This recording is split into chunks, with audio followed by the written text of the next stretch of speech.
Beyond the newsroom, where untold story is revealed.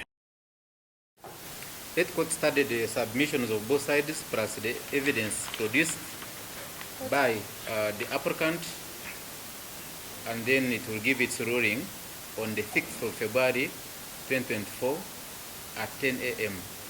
Matter done 6th of February 2025 at 10 a.m.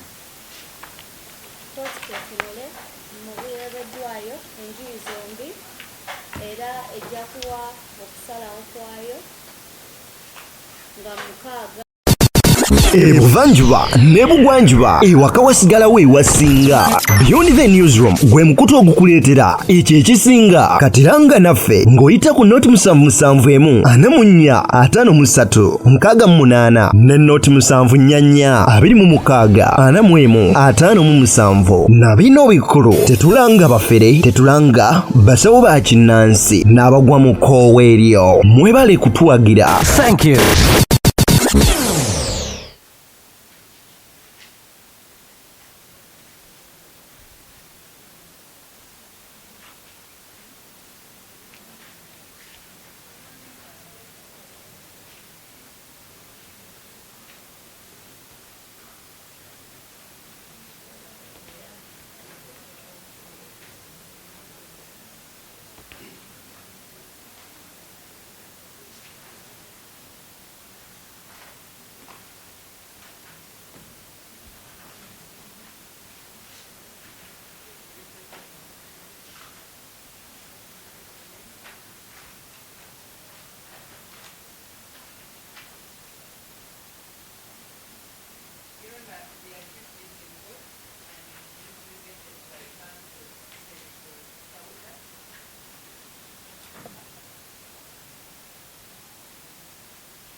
Is she represented by counsel instead of her own?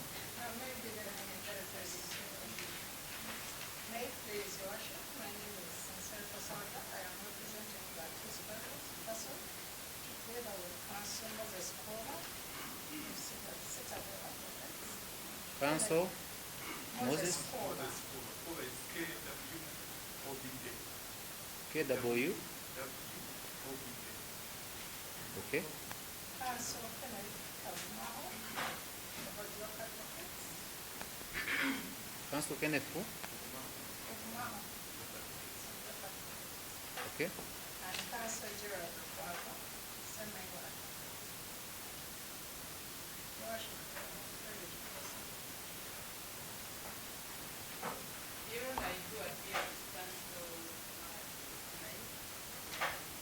Ismail who? Mahaz.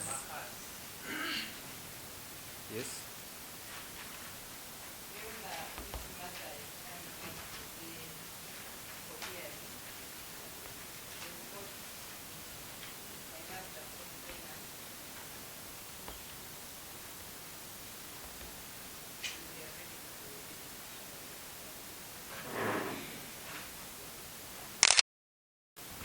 Worship, refer for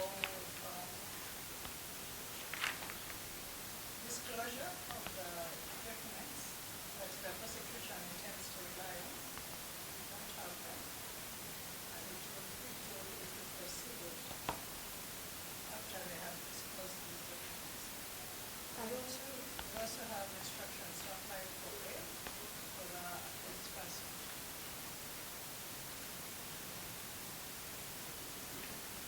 I pray that you order for disclosure. Interpret. abooludde oluwawaalirwa babadde baagala kulaba ku mpapula abooludde oluwaalize bagenda okuyimirirako kubanga bagamba nti badde tebannazifuna n'ekirala nti baagala kusaba bbeeyi eri omuwawaalire.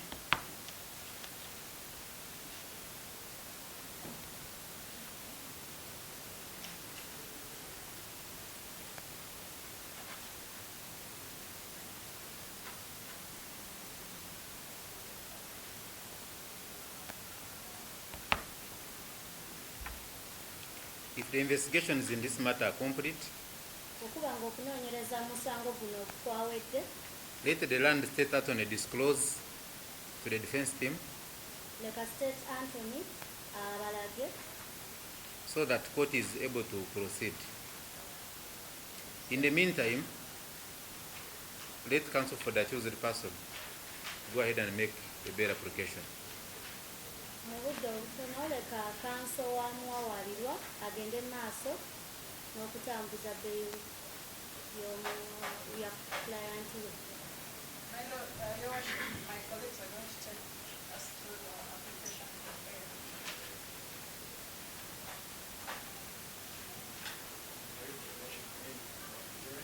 You have to speak loud. My name is Lwaki. The application is made under Article 26 and 28(3) of the Constitution of the Republic of Uganda and Section 75, 76 of the MCA. An application is listed applying for bail of the accused person pending the hearing and determination of the matter before the Supreme Court. Grounds of our application. Tebayimiriddeko okusaba kwayo Is the applicant's fundamental constitutional right kiddembe lyasaba bbeeyi applying for bail before the Supreme Court. okusaba okweyimirirwa mu maaso ga kooti eno.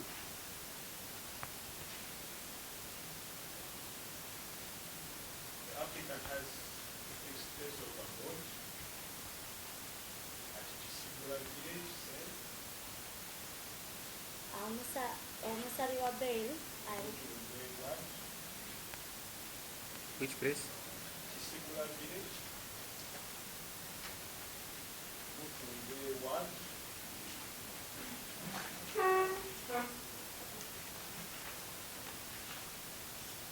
Sabagabo Machinde, Otiso district. We have presented a copy of the introduction letter to the chairman, introduced the applicant as a resident of the same area. baleese kopi eraga nti omuntu asaba bbeeyi mutuuze w'ekitundu ky'ekisigula village cell mu mutundu ward makindi Ssaabagabo. Therefore, the applicant wants to respond to us. N'olwekyo tajja kubula The applicant is 53 years old. Fish. Read or chase your way. Okay? Stop looking words. You're in cameras. Get the pen and the paper and write some of the things which you're writing. If you do, please disappear the trace. Proceed. The applicant is 53 years old. Charged with the offense of concealing title deed. 53 years. Charged with the offense of concealing title deed. Which offense is payable by this honorable court. With us, we have a photocopy of the national ID. This is a very old university image.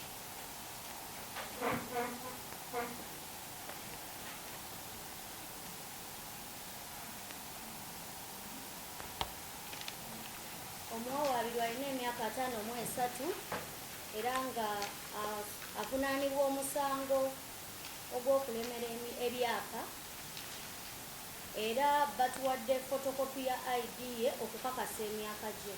Worship the applicant is presumed innocent and guilty of the accused. Omuwawaabirwa atwalibwa okuba nti talina musango mpaka nga akakasiddwa nti agulina. short appears specifically by happy traditional record where she denies the offense. kino kisobola okukakasibwa nga tukozesa puliyedi yateekayo maaso g'ekkooti eno ng'agamba nti teyazza musango guno. Therefore, Your Worship, there is no likelihood of interfering with technique. Era tewali nsonga yonna yakuyingirira mu ba witnesses ba state, mu bajulizi ba state. Even having submitted to this honorable court that there are no disclosures that are going to take us, no, they have taken.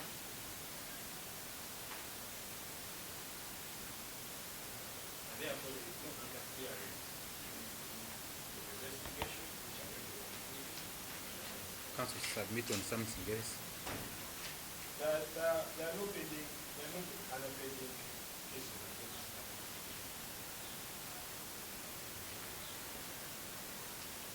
Tewaliwo misango gyonna mirala givunaanirwa muwawaabirwa.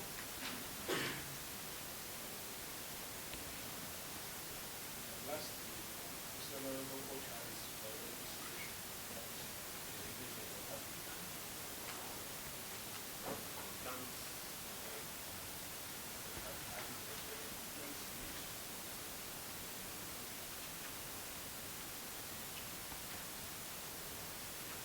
My colleague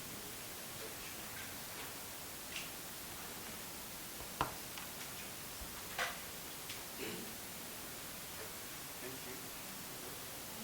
My name is Moses Ova. I shall go ahead and introduce the sureties. Agenda Our first surety is Richard Ihagana. omwayimirirwa asooka ye Richard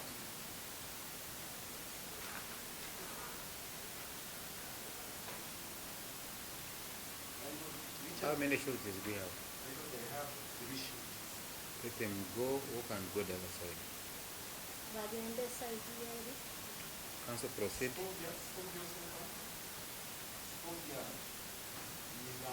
All of them, let them go the other side. Bonna bonna abeeyimiridde omuwawaabirwa mudde sayidi z'eno. Council proceed with introduction. Kanso genda mu maaso. Richard is the businessman. What is his name, Council? Richard Hiragana. Richard Hiragana.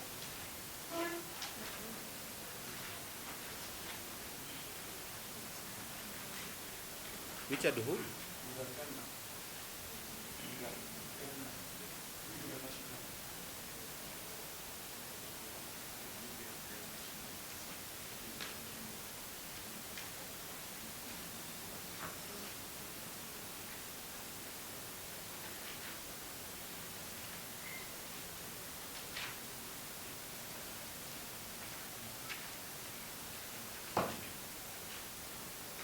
Council, your first surety is Richard Ilagana. Can you proceed? Richard, how old are you? Richard olina emyaka emeka?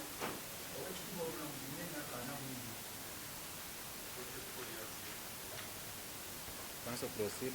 Kanso genda mu maaso. Businessman dealing in the people of soft drinks. People of soft drinks. Richard is a brother-in-law to the accused person.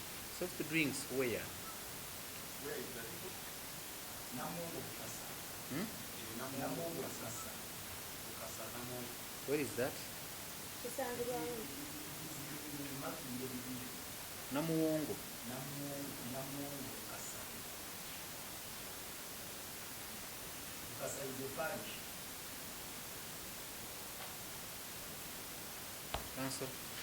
Yes, Your Honor. Is the brother-in-law to the accused person. Your Honor, Richard is introduced by his KLC 1 letter of introduce, that is Chisibula village.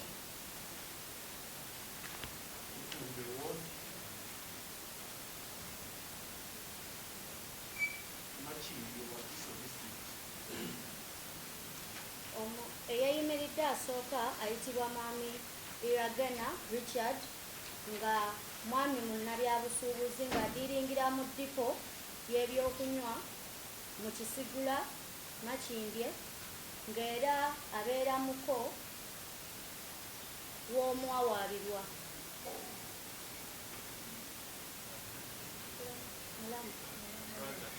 abeera mulamu w'omuwawaabirwa. Proceed. Fiona Richard and he phoned on telephone number 0776 57 Repeat. 0776 Yes. 57 36 43. Fiona, we have shared the status on it of your nationality plus later introducing you. So basically, we'll see one. So one night, this year we'll go ahead and introduce the second shift. The second shift, Fiona, is Monera Scovia.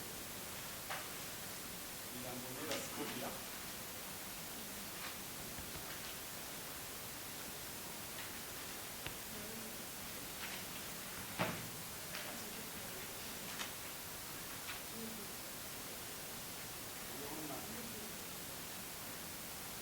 Monera Scovia is age 47.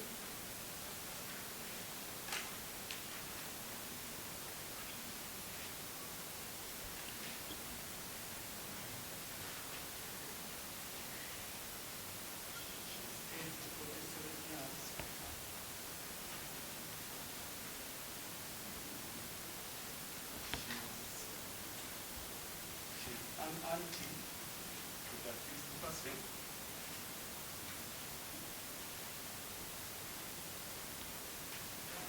She's introduced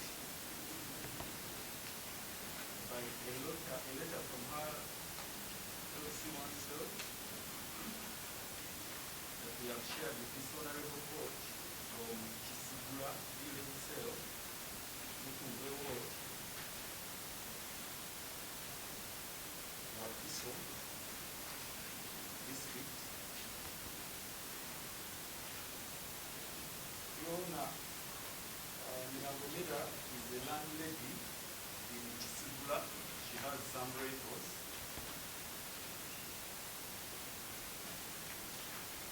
And she can be found on the telephone number 078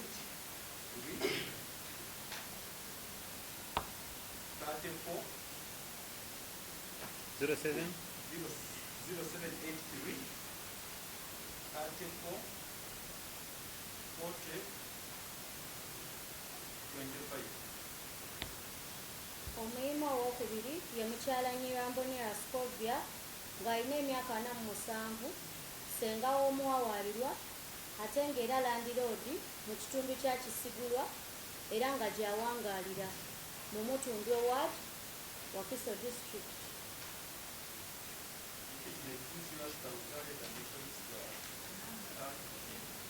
Telephone number is 0783 34 40 25.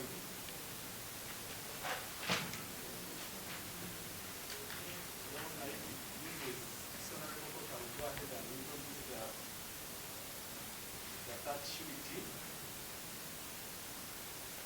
Aikamia Pastor.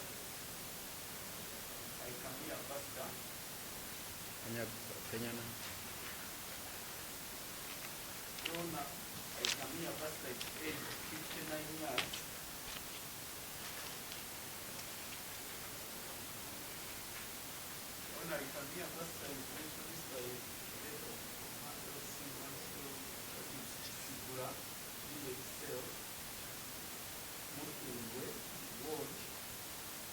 She's aged how old? 59 years old. Yes. There is a letter introducing her, which we have shared with Resident of? resident of Kisigura village, Kisigura village cell, Mutumbwe Ward,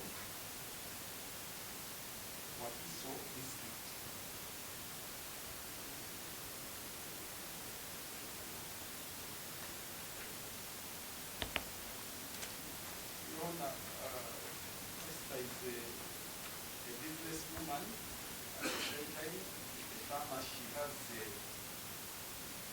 store in Mukungwe market, and she's a farmer.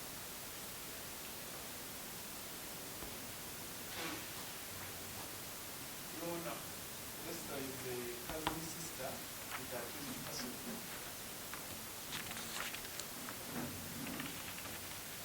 And she can be phone on telephone number 0782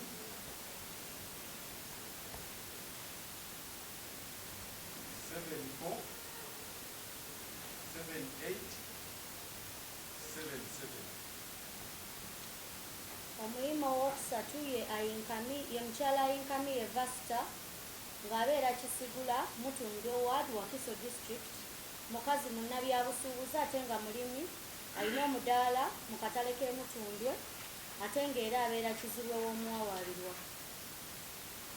Fiona, we pray that this honorable court find the surety is substantial. Basaba nti kkooti eno esanga abayima nga balimu embavu ezeeyimirira. We have explained to them their duties as sureties. Babannyonnyodde They understood very well. babannyonnyodde kye balina okukola ng'abayima era bye bategedde obulungi. And as such, we pray that this honorable court is want to have this person there on in terms of Era abadde basaba nti kkooti eno ekkiriza omuwawaabirwa okweyimirirwa. So Sauda, is that all? Yes, Your Honor, with those submissions, Your Honor, we pray that this person be granted bail pending the hearing and disposal of the suit against the separation. Era basaba nti omuwawaabirwa aweebwa okweyimirirwa, akkirizibwa okweyimirira nga we bawuliriza omusango.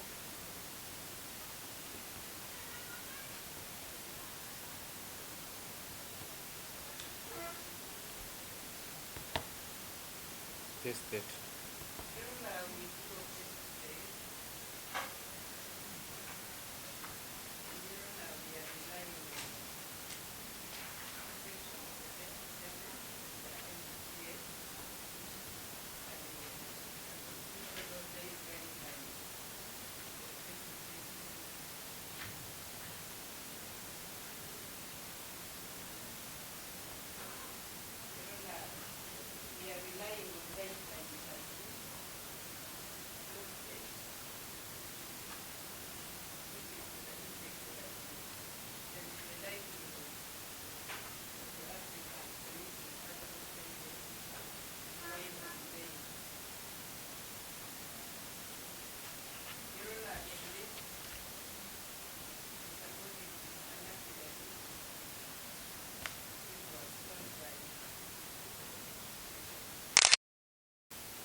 Detective.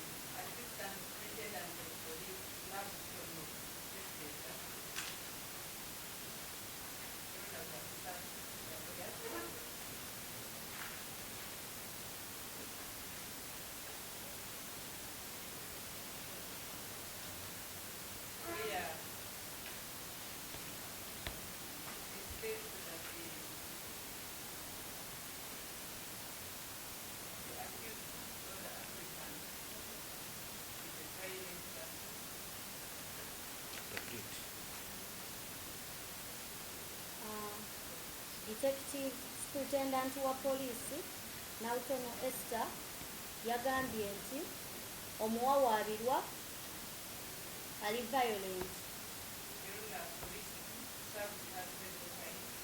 Poliisi yamuwa ebiwandiiko emirundi n'emirundi n'alemererwa okuddamu okuyitibwa kwa poliisi. ne ku lunaku olw'okukwasaganya ekyokukwatibwa ye n'abaana be balwanagana n'abasirikale.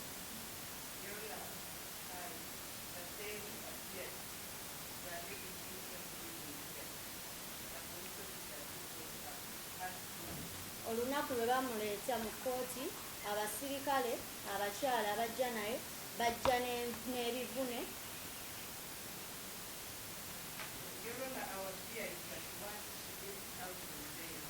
N'olwekyo entiisa yaffe eriwo nti waafuluma ku kweyimirirwa kati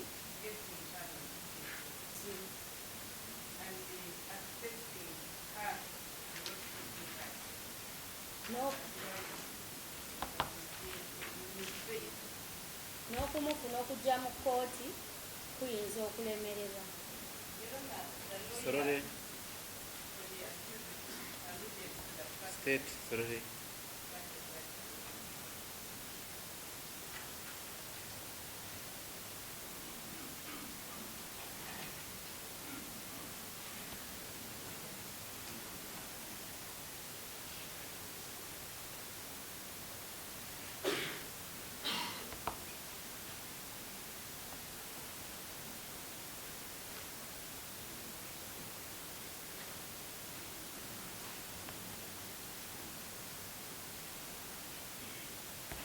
The lawyers alluded to the fact that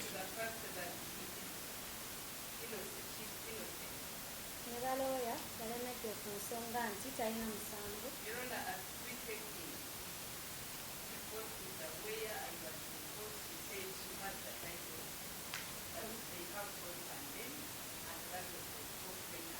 Olunaku lwe yabuuzibwa kkooti ekimanyi ne siteeti yaliwo n'akkiriza nti alina ebyapa naye biriko amannya agage n'ag'omuwaabi.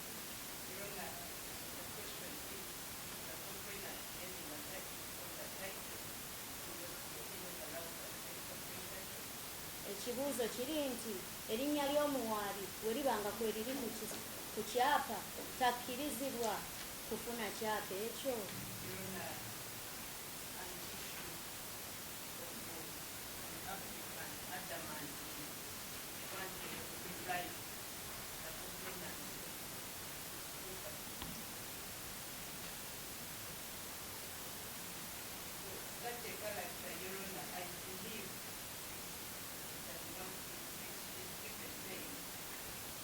Omuntu oyeeyisawo atyo tukkiriza nti wanaaweebwa okweyimirira.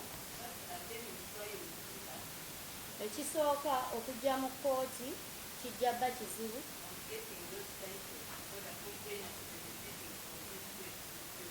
N'okufuna ebyapa ebyo oba omuwaabi okufuna mu nsonga eno kiyinza okuba ekizibu.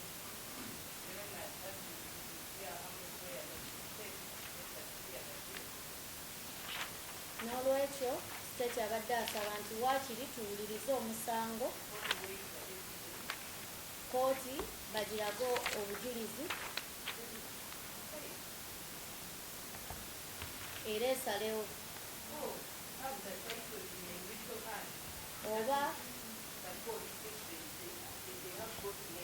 oba ebyapa bireetebwe mu kkooti okusinziira nti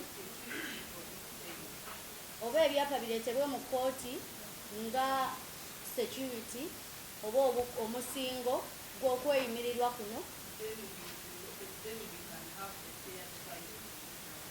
awo tufune obwenkanya mu nsonga eno.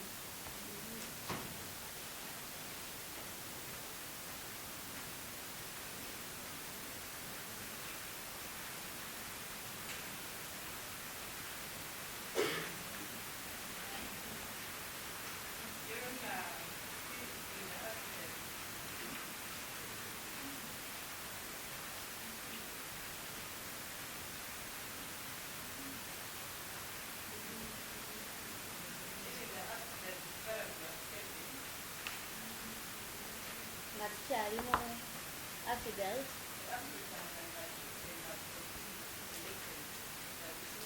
omuwawaabirwa n'abaana be bo bagenda mu maaso n'okutiisatiisa omuwaabi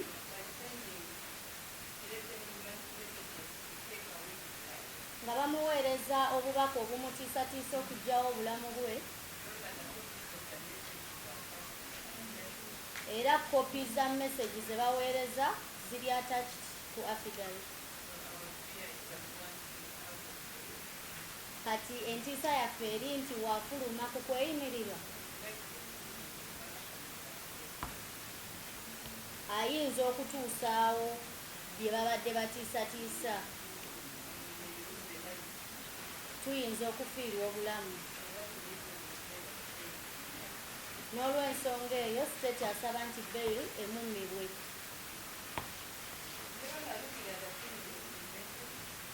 Wetudda ku bayima abaleeteddwa,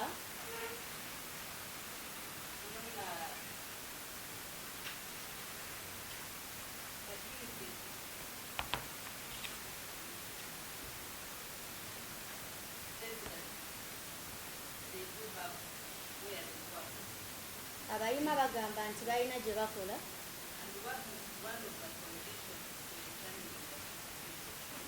era ng'emirimu ze zimu ku busooso bwe tutumirirako okumanya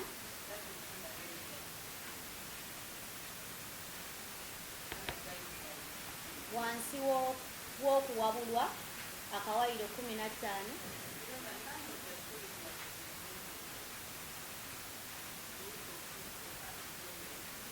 Tewali muyima n'omu aleese bukakafu bulaga wa gy'agambye gy'akolera.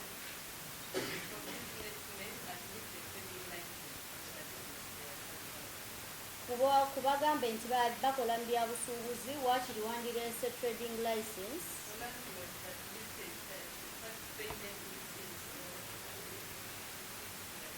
landiroodi waakiri wandireese kwosasulira omusolo oba risiiti y'ennyumba,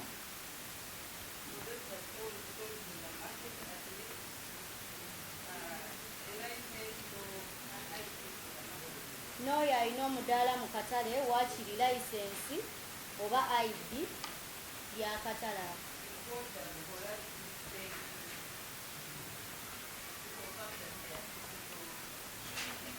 Kooti n'esobola okukakasa nti muli bayima abatuukiridde era nti mukolera mu bifo ebyo byennyini bye mugambye kooti. Ne wetudda ku kubatunuulira abayima bato mu myaka, bato ng'obageraageranyiza n'omuwawaabirwa,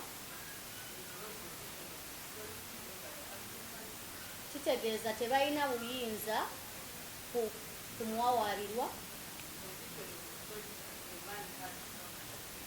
tebalina buyinza bumulagira kujja mu kooti.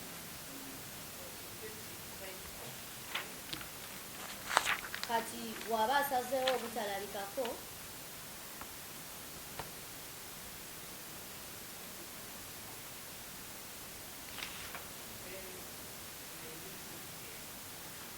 awo tuyinza okufiirwa omusango guno,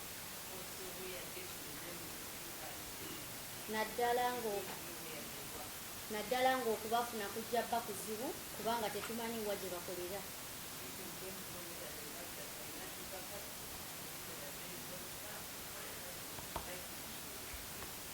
Tetumanyi nakumanya oba balina amaanyi g'ebyenfuna okusisinkana omuwendo gwa beyiro kooti gwenaabeetaddewo. Kino kiwabulwa wansi w'okuwabulwa akawayiro 16. Olw'ensonga ezo tusaba nti beyiro oba okweyimirirwa kugaanibwa.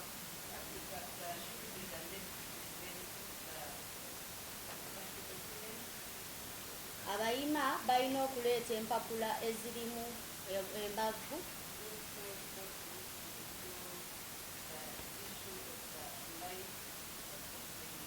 kooti n'etunula ne mu nsonga y'obulamu bw'omuwaabi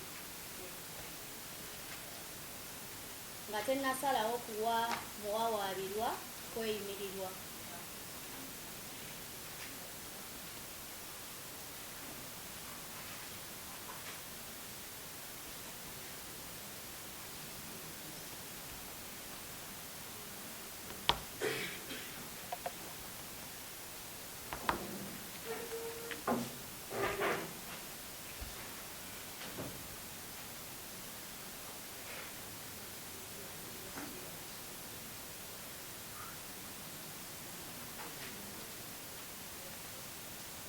to hear from the complainant before council comes in rejoinder. I saw his hand was up. twagala kuwulira okuva ku muwaabi nga kansi tennaba kwogera. Mata, can I have the stapling machine? Do you have anything to say? I saw your hand up. Olinako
mukyala wange bajjeni ate biro obwadde bwange kuba yasooka nanzijanjabako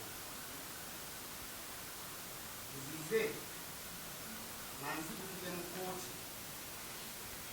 kooti ennyambe kubanga mukyala wange bajjeni yasooka nemumiyiriza ng'abafumbo ng'ampita mu b'eŋŋanda ampita mu b'enkwana bannaddiini n'abasuubuzi nga njagala batabaganye mukyala wange yagaana okuva mu mwezi ogwokuna omwaka oguwedde ndi mulwadde era ne byendabirira nga ndi mulwadde mukyala wange bajjenyi tuli bafumbo ennyini obufumbo bwa ekereziya n'obufumbo bwa gavumenti. Mr. Kamali, I wanted you to talk about akwate ebyapa byange byonna byali mu nnyumba n'abisalako n'amaka n'agasalako abikuleetere mu maaso w'olukiiko omulamuzi wemala obirabako n'endagaano zennyini ez'ebibanja byonna bikuleetere wano olukiiko omulamuzi njagala kwejjanjaba njagala kutundako bindi mu kutwaliro nga bwembalaze naye wandireeta wano olukiiko omulamuzi sikirinaako abikuleetere ku mmeeza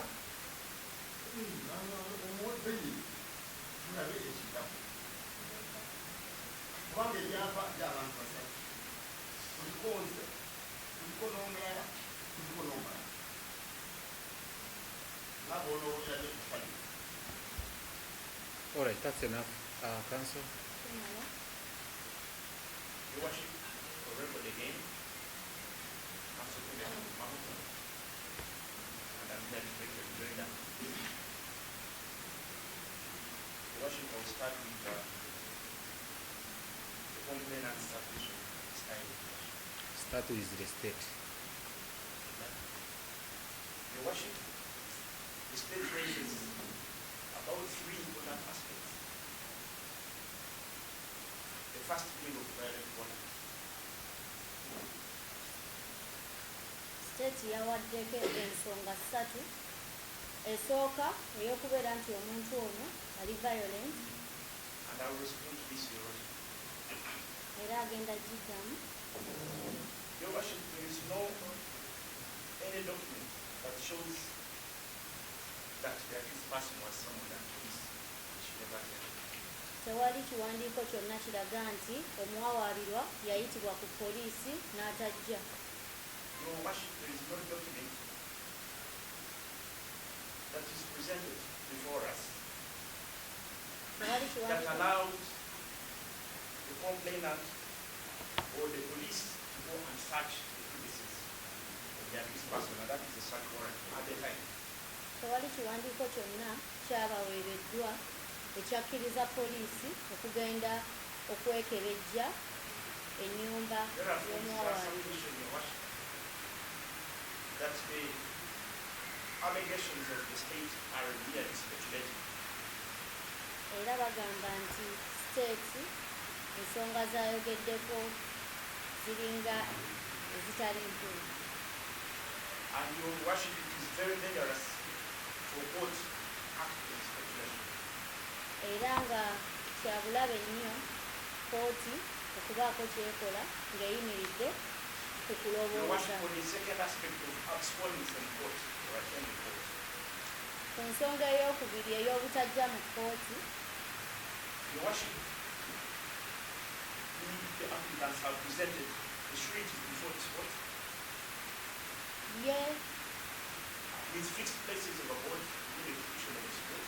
abayima abaleeteddwa mu kooti balina ebifo we babeera, And they are the only guidelines that are given under section 75 ate for nga one to be granted bail. kwekuwabulwa kwokka okuli mu section Section 75 MCA. okuli mu kawairo 75. Your Worship, proceeding on that, the state keeps mentioning of the bail guidelines. nga Bail tweyongedde guidelines are merely a guideline that the state they are meaning. nga tweyongeddeyo n'ekyo state alemedde ku nsonga y'okugamba nti And okuwabulwa therefore, the court has discretion to use their capacity and grant bail, but not just mere guidelines. n'olwekyo kooti erina amaanyi agakozesa obuyinza bwayo okukkiriza okweyimirira nga tebatunuulidde kuwabulwa. Your Worship, the state mentions messages, phone messages. State ayogedde ku mesagi oba obubaka obusindikibwa ku And masimu she said the messages have been sent to the complainant threatening her several times. nti obubaka buno buwandiikiddwa nga eri omuwaabi emirundi emiyitirivu nga bamutiisatiisa, Unfortunately, Your Worship, you have not been presented with any evidence to that effect.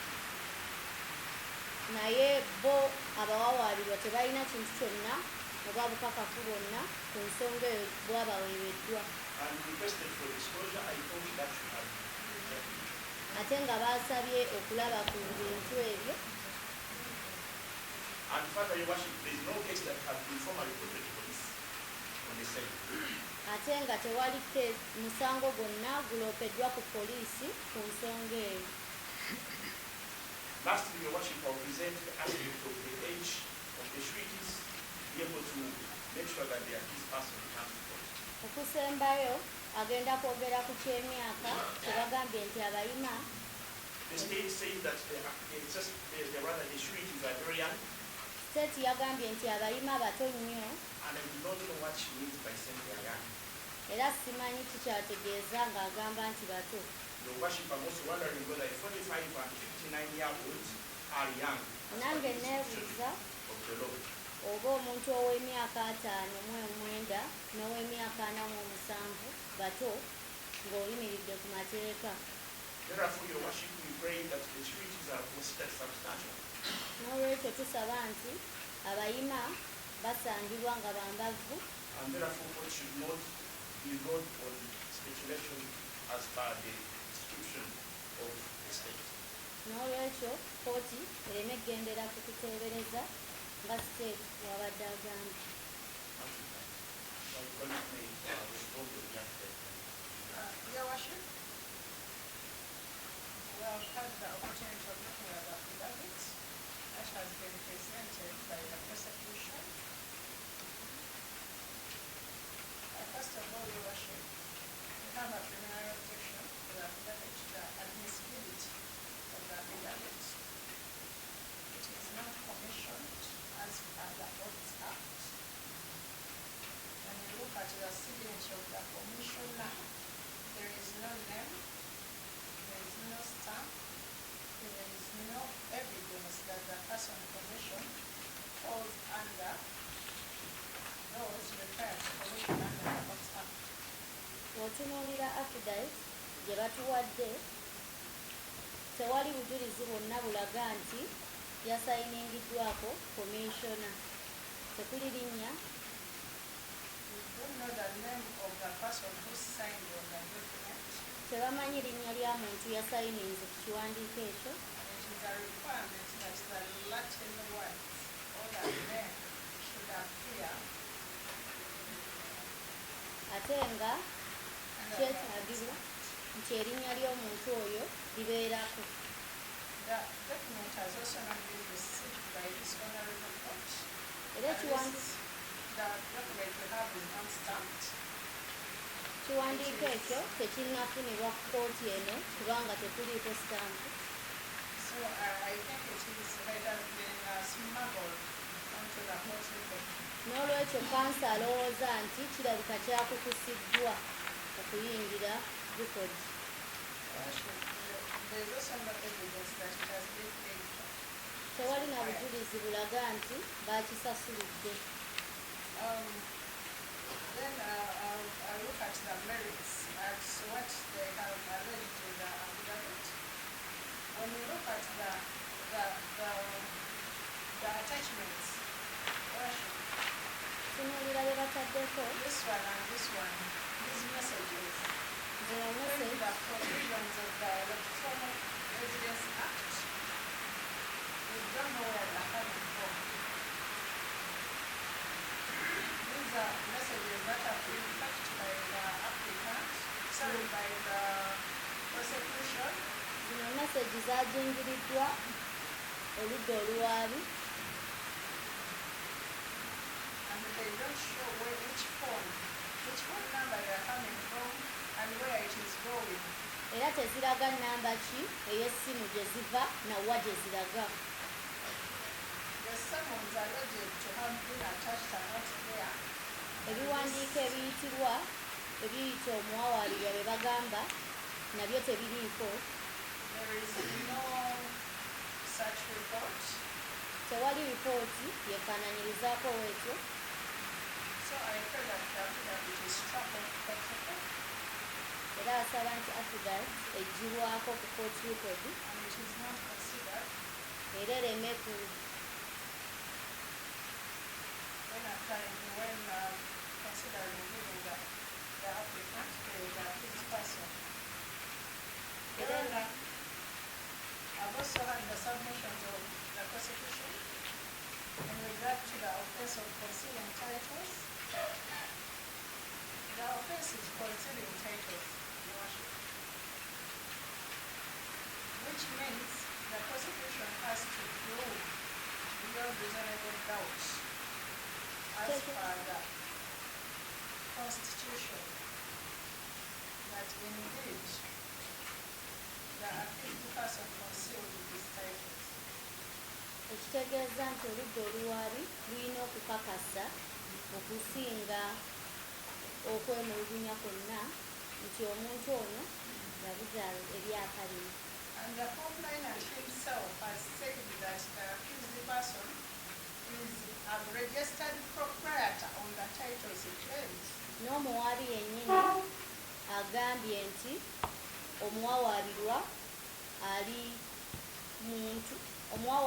registered ku kyapa ekyo, Which means ekitegeeza that nti they still need to prove that maybe the titles are for him alone balina okukakasa nti ebyapa bibye yekka. for this offense to succeed. But nonetheless, we are not submitting on the strength or weaknesses of the offense. I just wanted to bring That's it why up. I was seeing you taking me in that direction. You know, the offense of assault they are talking about, that the accused person assaulted the complainant Omusango gw'okukuba gwe boogerako and the police officers. nti omuwawaabirwa yakuba abasirikale, There is no evidence that has been produced tewali bujulizi bwonna by the buleetedde prosecution. bawawaabirwa. It is actually the complainant who is violent, and there is a case of assault that has been opened against him. omuwali yewefujjo in March era waliwo omusango 2023 gw'okkuba ogwamuggulwako mu gwo under CRB number 743 of 2024, Uganda versus KAMAALI Paul, and is yet to be produced in court to be prosecuted under said.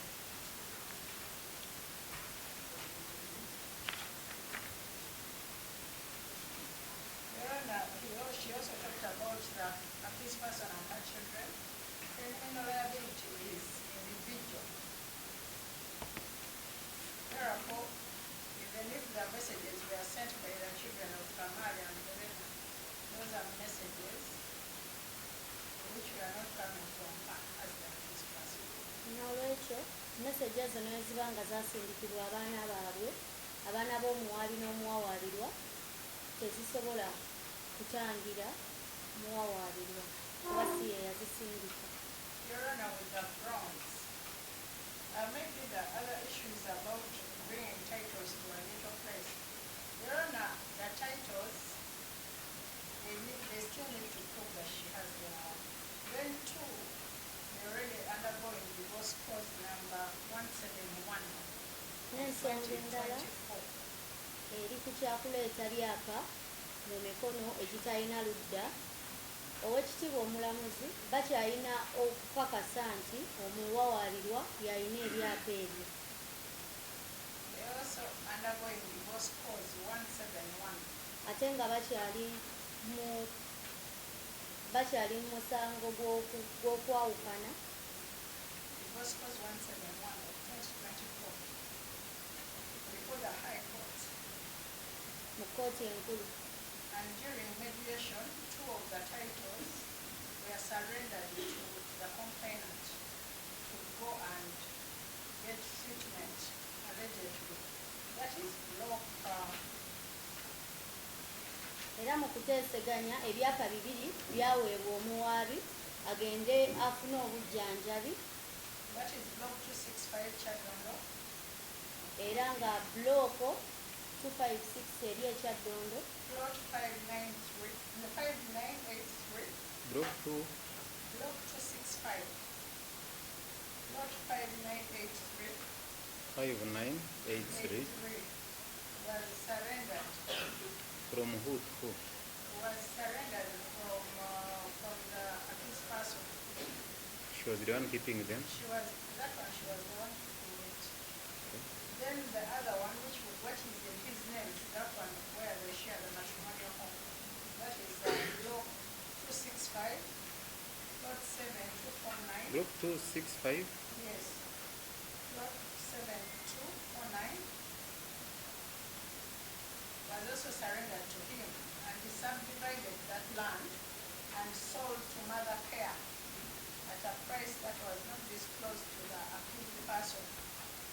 He was still claiming that he's going to be treated.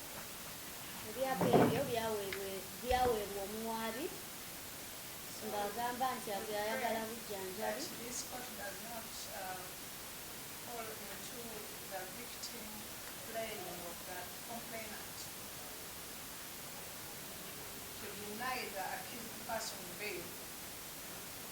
era basaba nti kkooti eno tekkiriza okubuzaabuzibwa kw'omuwaabi okulemesa omuwawaabirwa okweyimirirwa. That your worship, pray that the antecedents of bail that have been proved by the accused person, the place of residence of the accused person is known to the complainant and to the police where they got her. Therefore, she has a place of abode within the jurisdiction of this court. kifo omuwawaabirwa gy'abeera kimanyikiddwa bulungi poliisi And if she can be n'omuwaabi got anytime, this court wants her. era ng'asobola Whether to be okufunibwa granted to this person and in the hearing of the case. era ng'asobola okufunirwa obudde bwonna kkooti eno bweyagala. N'olwekyo basaba nti okubeyimirirwa kwe kukkirizibwa.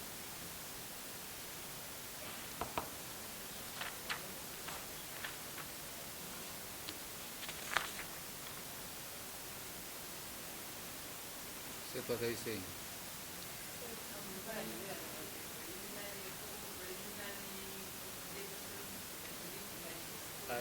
No, I don't think we shall go into that because everything has been submitted to court and I will look at it. The affidavit I have has a court seal. The one of council doesn't because it's a photocopy. So I'll keep on addressing one by one until let the people have their national ID. Council Saudas, the lead council. I hear children involved in this matter. I hear there are children involved in this matter. Meaning they either interested in the case or the outcome or something. How come none of them is a surety? None of the children. A surety for their children. None of them is assured. They have been threatened by the complainants and the police that once they come here, they will be arrested. There are files pending against them. No, they are not. You should have assured them. No, you know what is happening? There may be the background. What happens is, even on her arrest, she didn't even know that there was a case against her. They just came, arrested her in her house. So they are in fear. They are still fearing that the prosecution and his person are using the police to arrest them just like that. Just like what happened with one of their brothers. That is their fear. What happened to one of their brothers? Yeah? I don't know, because that case is not pending before you. There was a scuffle between the father and the brother, and the other stepbrother called Wilma. So they arrested him in those circumstances. So they are fearing that the same could happen to them. All right. The advice of court is that let parties become. Okuwabira kwa kooti kuli nti leka enjuyi zonna zikkakkane. The applicant needs to become. The respondent also needs to ask the company to calm down. Omuwaabi namuwawa muleke kooti egende maaso n'omulimu gwayo. Secondly, as a counsel for your client, you need to look at the root cause of all this. Kyokubiri nga kanso w'omuwawaabirwa olina okutunula. Address the root cause but not the symptoms. I think if the root cause is addressed, then these others could just also disappear like that. But if the root cause is not addressed, then ultimately this cat and rat mouth game will really continue. So you and your land brothers, you need to look at the bigger picture. Okay? Your duty as an officer of court is to make sure that justice prevails. And justice prevails both what? Because as you heard from him, these are legally married people. So you cannot just separate them by these legalese and all that. They need to have a permanent solution. Okay? You know how it is done. Yes? You know how sometimes we do it. So it should be extended to both parties so that each of them can find their way.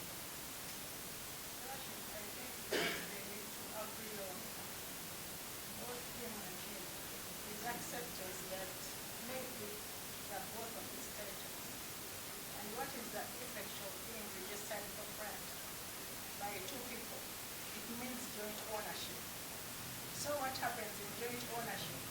If you want to sell, you sell with the consent of the other, and then you divide the proceeds between the two of you. There is no shortcut to that rule. If they are joint owners, they are joint owners. If they are not joint, if joint owners, for example, the matrimonial property, that will be decided, their share on the matrimonial property will be The position decided is known is in known, court is law, still, even the on position matrimonial is known, property. that even matrimonial property, they will divide 50-50. So you cannot say that you forcefully that you give me the titles. What they need to do is to sit and agree, oh, let's sell this, let's divide, each one takes half. Because they have been registered as far as 2008, Your Worship. 2008, even if he says that he gave a gift, you can't reverse it. A gift cannot be reversed, the recent decisions, and it is complete upon signing the transfer form for registered title. And in this case, even the titles are being transferred.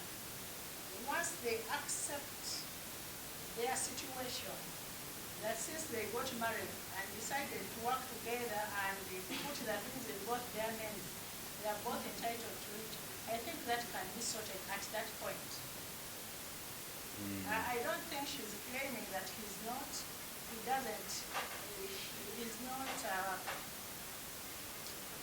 entitled. He is claiming that she is not entitled. That is where the problem is. As long as he understands the implication of being registered jointly on a certificate of title, then I think that will be sorted. Your Worship. Since he has a lawyer and the state, Yeah. they will guide him. And at the same time,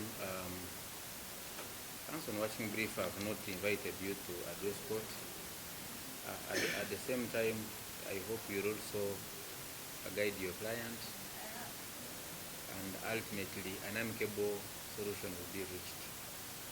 But in the meantime, we must follow the law to the letter, because we cannot apply the law selectively. You apply the law here and you don't want to apply it here. So if you say that the law has to be applied on joint property, then all other steps must follow the law. Okay? At the same time, if a person... If that is the spirit, that is okay with even my client. Well, this is If being... that is not the spirit of wanting to take by force, even denying her her share, that is a different No, story. Council Sauda, the person speaking is a court of justice. It is not the other person, but I look at what is right and what is right and fair. Okay? Hoping that that fairness can be understood. You know, something can be written black and white, but you read it and you don't understand it. However, other people can read it for you and they make you understand. Okay? So you can have your seat. Council, on watching brief, this is not the day for mediation, so I don't want to go in much.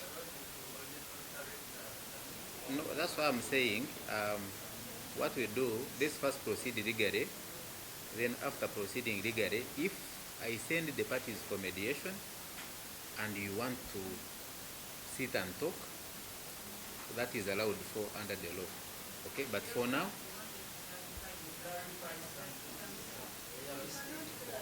you see, what happens is that I was not writing, so it was what council was trying to, as an officer of court, give her side of a submission. Okay, I know you also have yours from your client, but I have so many cases for today. I cannot dedicate this day all for only these ones. The other land colleagues.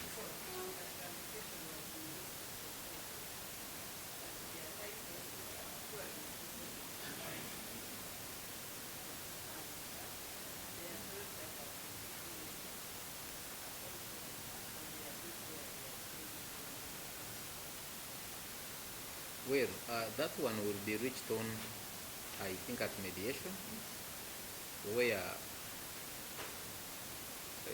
the truth shall come out. Okay? The truth shall do what? Shall come out. What I want, Council Sauda, I have not seen Citadel advocates. Who are those from Citadel? That is Moses Koba. So the rest, I don't see your notes of instructions. We need to. That's Ojok, Nsereko Mukalazi, and Gerard Lukwago.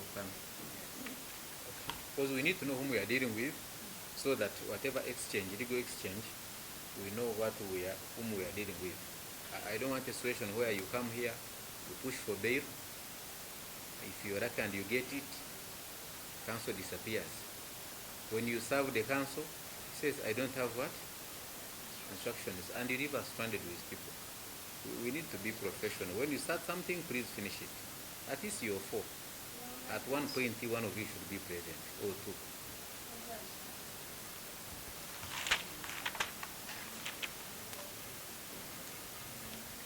So if I look at your schedule a bit, do you have, like this week on 6th, how is your schedule?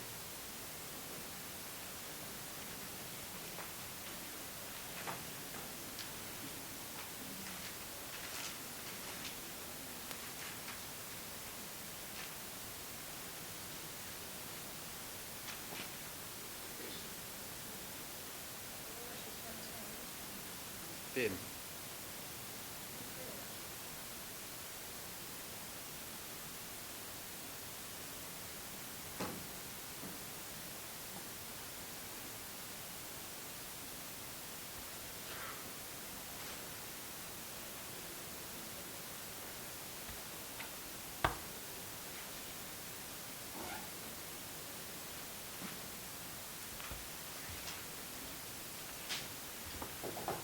Let court study the submissions of both sides plus the evidence produced by the applicant, and then it will give its ruling on the 6th of February 2024 at 10 a.m.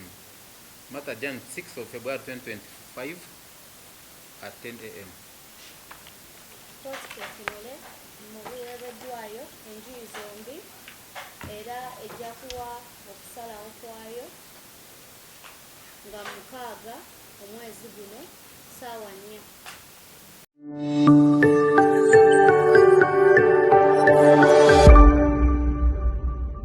Beyond the newsroom, where untold story is revealed.